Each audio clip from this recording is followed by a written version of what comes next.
So, Chris, what's the link between uncertainty and anxiety? Well, there's a big link between uncertainty and anxiety.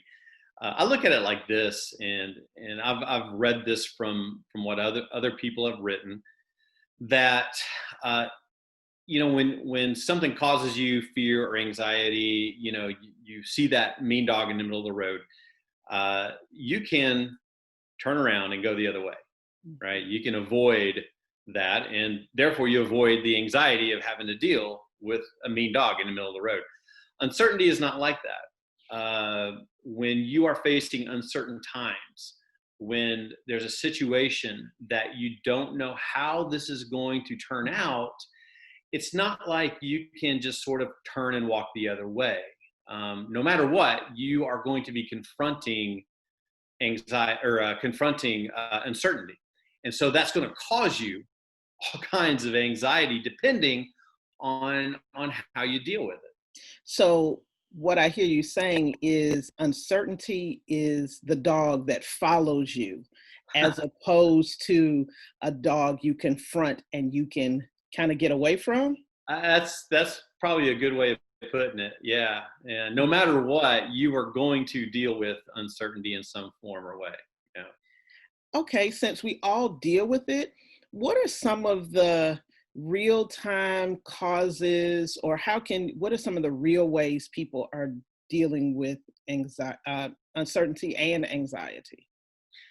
Well, I think we're experiencing it now Mm, with COVID and being quarantined, and I think it seems like at this point we are in sort of this state where there's a lot of different opinions out there, right? yeah. How risky is it out there? How safe is it out there? When is this going to end? Are we going to get back to a normal? All those things are uncertain. And I think it's any situation really that you don't know the outcome. Mm. None of us can look into the future. None of us can magically see into that crystal ball and see what's going to happen. And I wish we could, but we can't. Yeah. And that doing that uh, makes us more anxious, obviously, because we don't know what's going to happen. Is this something that's going to be harmful? Is whatever that situation, is it going to turn out for the worse? Yeah. Yeah. Yeah. And since you said that, turn out for the worst, can you explain to me what ruminating is? Yeah. And I think it helps to kind of to talk about um, how anxiety affects us, Okay. because what happens is, again, that dog in the road, you're experiencing a Hmm. threat, something that could harm you. Uncertainty is the same way. We see an uncertain situation, we perceive that as a threat. And I think our brains kind of sometimes trick us into thinking that the worst case scenario is going to come out of Okay. it. And because we can't turn around and walk away, because we can't fight, Hmm. uncertainty is intangible. Uh, what we kind of do in our heads is we begin to play out these scenarios, I've done that. right? And that's ruminating. You have, for instance, you've got to go and have that really tough conversation Hmm. with somebody in your family or somebody that you work with. And that's enough, obviously, to cause a whole lot of anxiety. Nobody wants that Yes. comfort. So you start playing it out in your head how that conversation is going to What go. they gonna say, how you're gonna say, and you just go back and forth. And that's when we stay up at night because we can't go to sleep. Really, that's kind of the brain's way of hopefully helping us survive this threat, Okay. because if we know that the sky is going to fall, at least we can be prepared for it somehow. Okay. At least we can see it coming. The problem is we cannot predict how that's going to happen, whether that's going to happen. And in the process of ruminating, Hmm. in the process of trying to be prepared for the worst case scenario, we are putting our emotions through the ringer. Okay. and it causes strife within ourselves. Mm-hmm. It causes risks to our physical health. Okay. It causes rifts in between with relationships.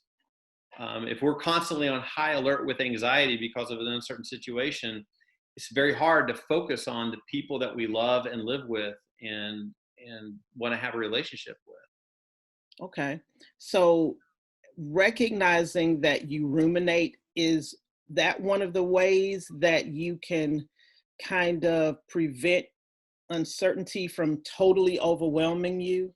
I think it's one way. It takes Okay. some work. I know I'm a ruminator.